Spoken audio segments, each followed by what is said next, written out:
Be ready. 5 seconds.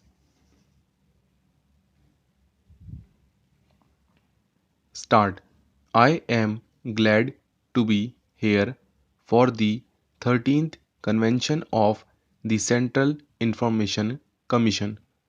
I understand I am the fourth President of India to address this convention. In fact, in 2006, my distinguished predecessor, Dr.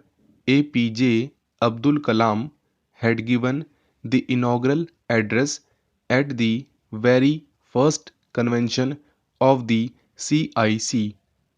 Today's date marks the anniversary of the day in 2005 when the Right to Information Act came into force.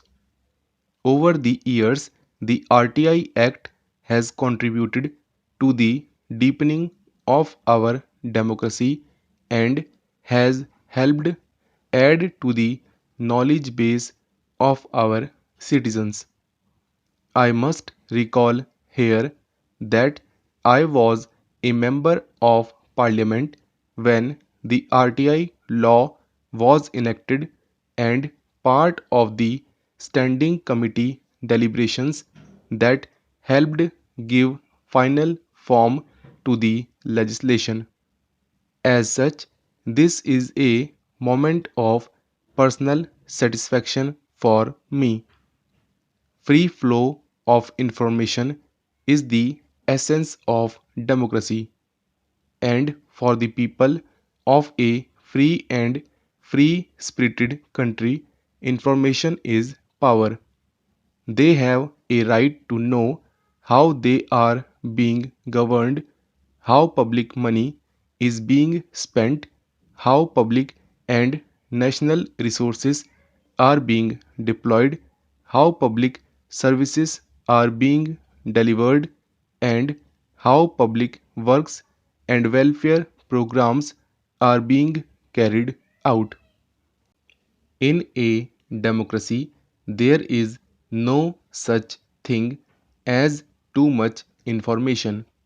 Information overload is always preferable to information deficit. Right to information builds on these principles.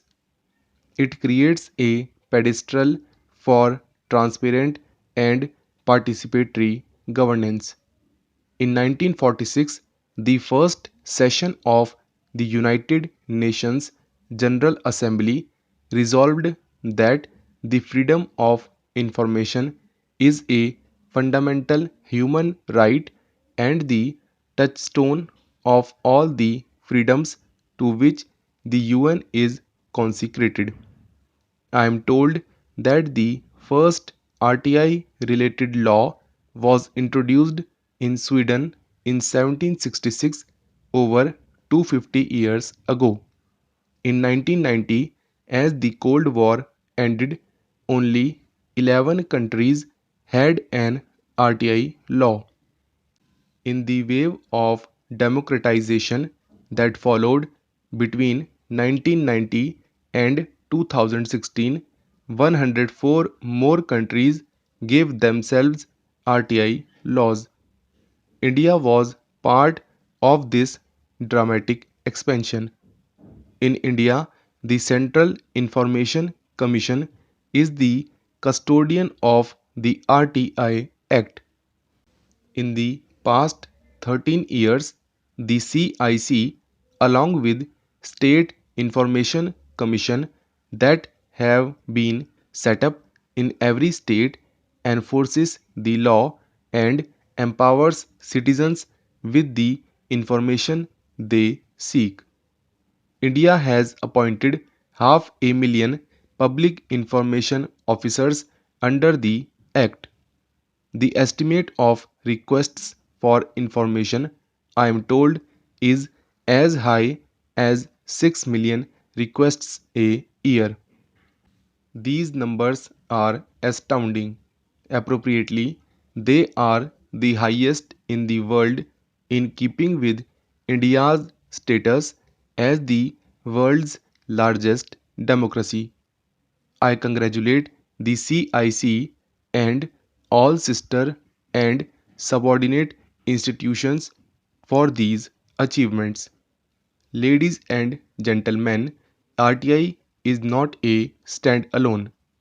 It is part of the larger narrative of strengthening Indian democracy, of ensuring transparency across systems of governance, and of building capacities of the common citizen to enable him or her to take informed decisions and make informed choices. Above all, it is about nurturing the social contract of trust between the citizen and the state, where both must have faith in each other.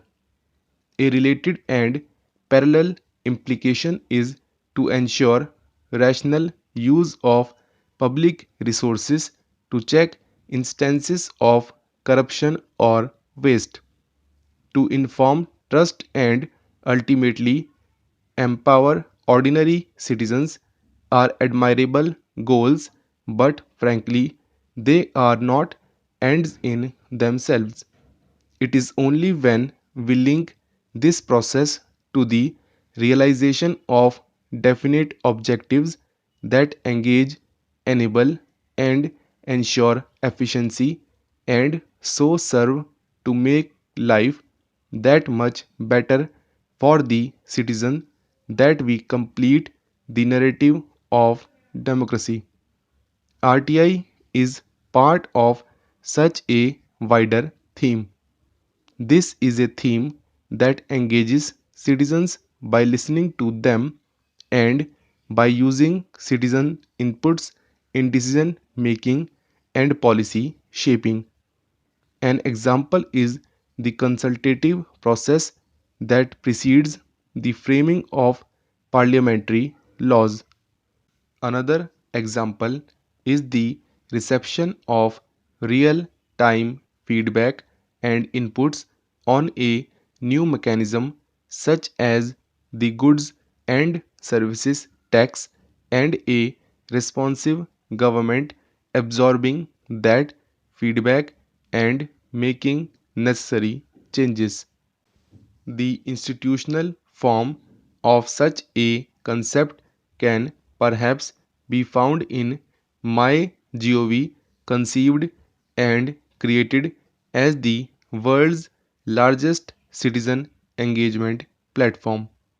This is also a theme that enables the citizen by giving him or her right to self authenticate and self attest documents, and by proactively providing information, for instance, by way of constantly updated online dashboards that tell one and all how many toilets have been constructed as part of the Swachh Bharat mission, how many LED bulbs have been distributed under the Ujala scheme, and how many loans and of what cumulative value have been given under the Mudra Yojana.